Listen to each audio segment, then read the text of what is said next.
Welcome to Thought to Action, presented by the London Center for Policy Research, where we delve deeply into important issues, examine ideas, discuss solutions, and put our thoughts into action. If you enjoy our videos, please like, share, subscribe, follow us on YouTube, on our website.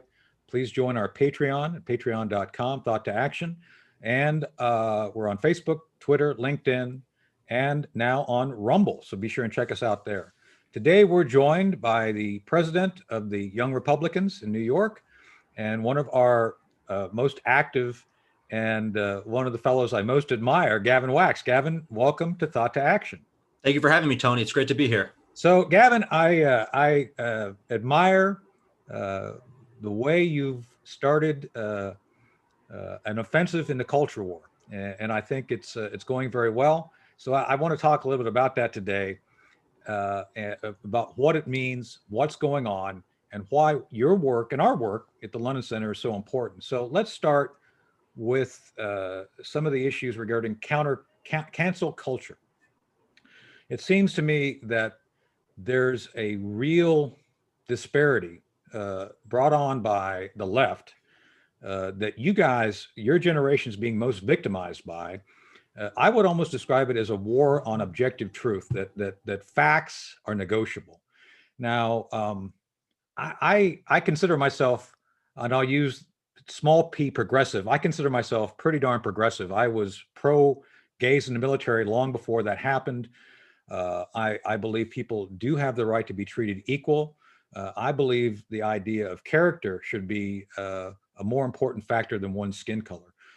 I believe that a lot of the things that we've learned as a culture are important, Western civilization.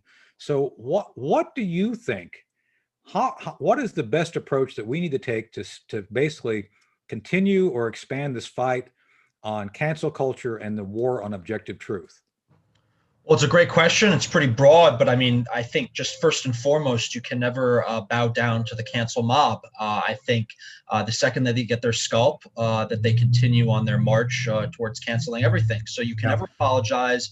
You can never bend the knee because this is it operates like a mob would in real life. The second they smell blood, they go for the kill, and that's what we've seen time and time again. Many people they cower in the face of the mob, but if you refuse to apologize, if you refuse to accept their frame, which is very important. I think a lot of people on the political right tend to make this mistake where they accept the left's framing of every argument, of every position, and that's already put you on the back foot, because then you have to argue on their terms, using their language, using their framing, and you're always going to be worse off because of it. So you need to be aggressive, you need to fight back, and I think, things that my club is doing, things that you're doing, things that other people are doing in the broader conservative movement are all part of that fight. The problem has been it's hard to fight against this cultural phenomenon when the means of communication, largely big tech, is also on the side of this cancel mob. So we're basically fighting a two-front war, so to speak, against big tech censors who are propping up this new cult of wokeism, which is basically propelling the cancel culture. And it's really destructive. And I think a lot of people don't realize that this is more than just, this is people's livelihoods. I mean, people are losing their jobs. People are not being able to, provide for themselves, for their families. They're getting removed from polite society for just having ideas that maybe a few years ago were considered completely normal. So it's part of this march, this cultural Marxist march to the sea that's just destroying everything in its path. And we have to just stand up. We have to unify. We have to organize, and we have to do what the left does and wage a counter-culture war against them. So that's a great point. I know that you've been on with Tim Pool. One of the people I consider a friend is Tulsi Gabbard. Yes. I would, in the old days, have considered them liberals, but it seems to me that many of the traditional liberals, the classic liberals, see the world a lot like we do. I think it's almost a strange coalition of those who treasure facts, treasure principles, over the idea that people are constantly seeking to be offended. And so let me touch upon that issue of being offended. It seems to me, that so many of the younger folks, and I'm not trying to be an ageist here, but it seems to me a lot of the younger generation really does buy into this mob mentality. How do you explain that? How do you explain people who are willing to essentially just jump in and go running with these Marxists? Well, we have a higher education system that basically operates like a giant re-education camp, so to speak. I mean, people go in, it doesn't matter how well they were raised, doesn't matter the values that their parents instilled in them, doesn't matter if they went to church, if they grew up conservative, whatever. They tend to go into these four-year institutions and they come out a completely different person in terms of outlook, perspective, viewpoints on the other end of it. And in many cases, they end up dumber. They end up with less skills in order to survive in the real world. I know many friends growing up, this was basically the situation that they faced. They went in normal, go lucky people, and they came out miserable with warped ideas and warped views. And it has to do with the rot that's in academia, in our institutions of higher learning, and that really needs to be addressed holistically. But in addition to that, I think there's a broader issue that millennials and even Gen Z, the Zoomers, are a lost generation, so to speak. I think they're lost economically. I think they're lost spiritually. I think they're lost in many ways, and they don't, they have legitimate grievances. They certainly don't have the economic outlook that their parents or grandparents had. It's becoming increasingly hard, just based on pure numbers, to start a family, to move out, to start a business, to do all the sorts of things that many people in previous generations took for granted. And I think that's adding to this sort of generational infighting that's also, helping exacerbate our issues of division in this country. You have it along socioeconomic lines, you have it along racial lines, you also have it along generational lines. It's not a healthy society. So I think when you have a generation that's so lost as mine and the generation below mine, they're going to be susceptible to ideas such as wokeism, such as leftism, Marxism, whatever you want to call it, because they're looking for any kind of outlet or alternative. And that's why the right, conservatives, need to offer an alternative. Again, it's an uphill fight because we have the institutions against us, but we can't give up that fight. We can't give up appealing to younger voters, to younger individuals. That's what my club is doing. That's what others are doing.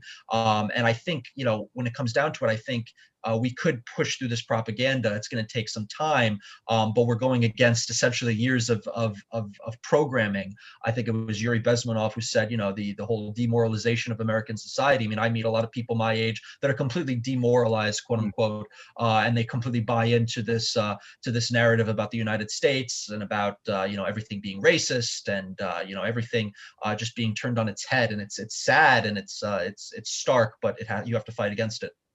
So I remember I went to a small Midwest college in Dayton, Ohio called Wright State University.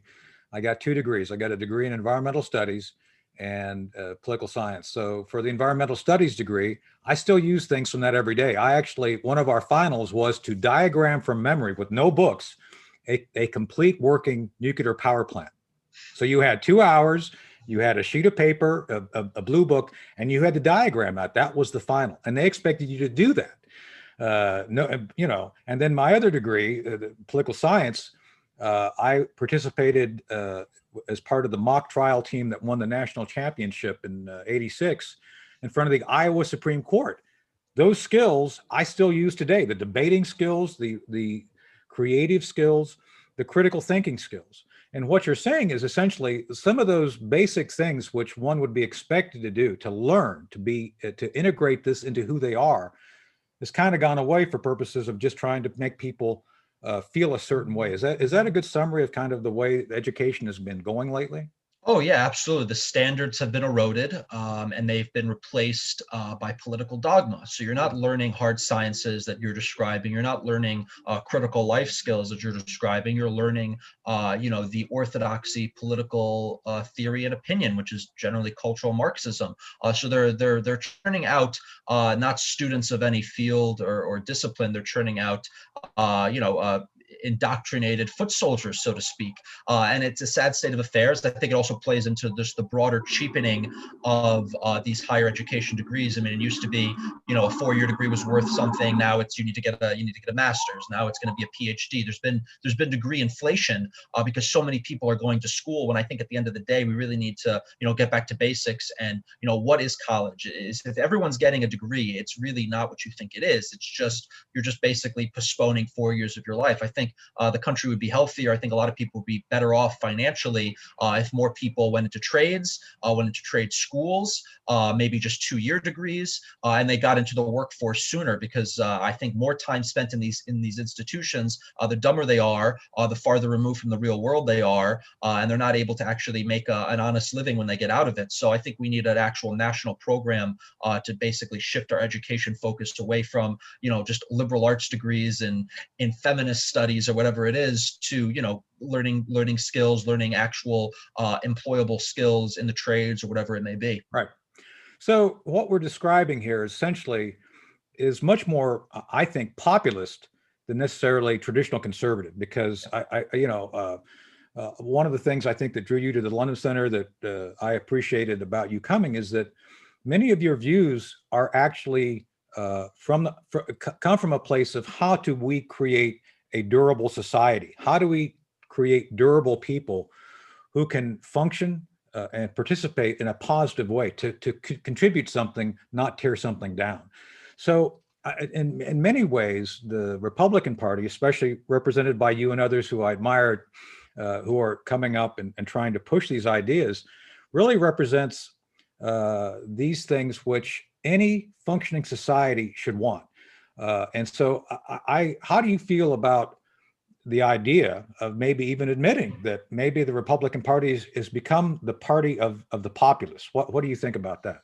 Well, I hope for it to become the party of populism. I think that's the only future the Republican has. I think it's in the best interests of the nation as a whole. I think politically speaking, it's a solid political strategy to appeal to this sort of working class, voter that populism appeals to. That's what helped Trump win in 2016. Right. That's what helped him break the blue wall. I don't think the country club kind of neoliberal version of republicanism is really a winner politically. I don't think it's good for the nation as a whole. I think we should be actively using the state to advance our national interests. I think we should be using the state to build a healthier, more productive society. I appreciate conservatism. I consider myself conservative in many regards, but at the same time, I think with what our nation is facing today requires big ideas, big solutions across a variety of verticals. And I just don't think the old approach of the Republican Party is going to cut it. I don't think just offering tax cuts, as much as I support them, or deregulation is necessarily going to get us out of the rut that we are in as a country.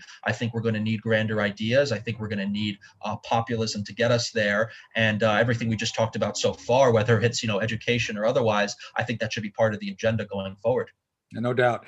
And I'd like to continue this conversation. Obviously, there's a lot more to break out. And I think, Gavin, our organizations could probably do some joint events on this very issue, because I think it's time that the Republican Party step up and fill this space that's been completely abandoned by the Democrat Party. I mean, let's face it, the Democrats have abandoned blue collar. They've abandoned the idea of trying to protect labor.